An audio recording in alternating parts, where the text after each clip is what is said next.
как дикари живем. Дикари. Вот самый сюда, кто... Вот когда смотрит с горы, такое, кажется, село красиво. А когда спустишься, ничего. Одни крапива, заросли и старые дома, и старые жители.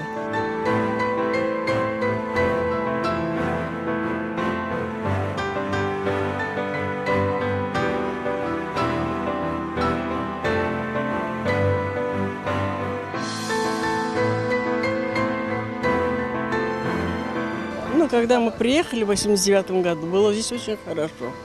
Все, сады были, все овощи, фрукты, все здесь было, богатый совхоз был. А потом уже в 91 году уже начал развал.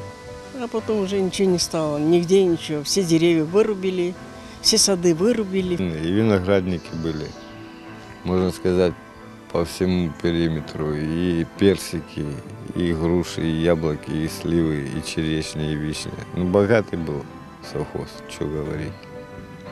Выращивали клубнику. Ну, село было живое, много молодежи было. А сейчас развалился союз, и развалилась вся эта структура колхозная.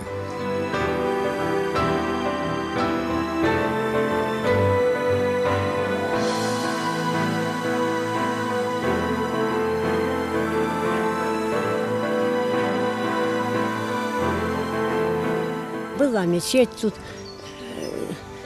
кладбище, мечеть. Еще одно было кладбище там на горе, тоже мусульманское. Вот.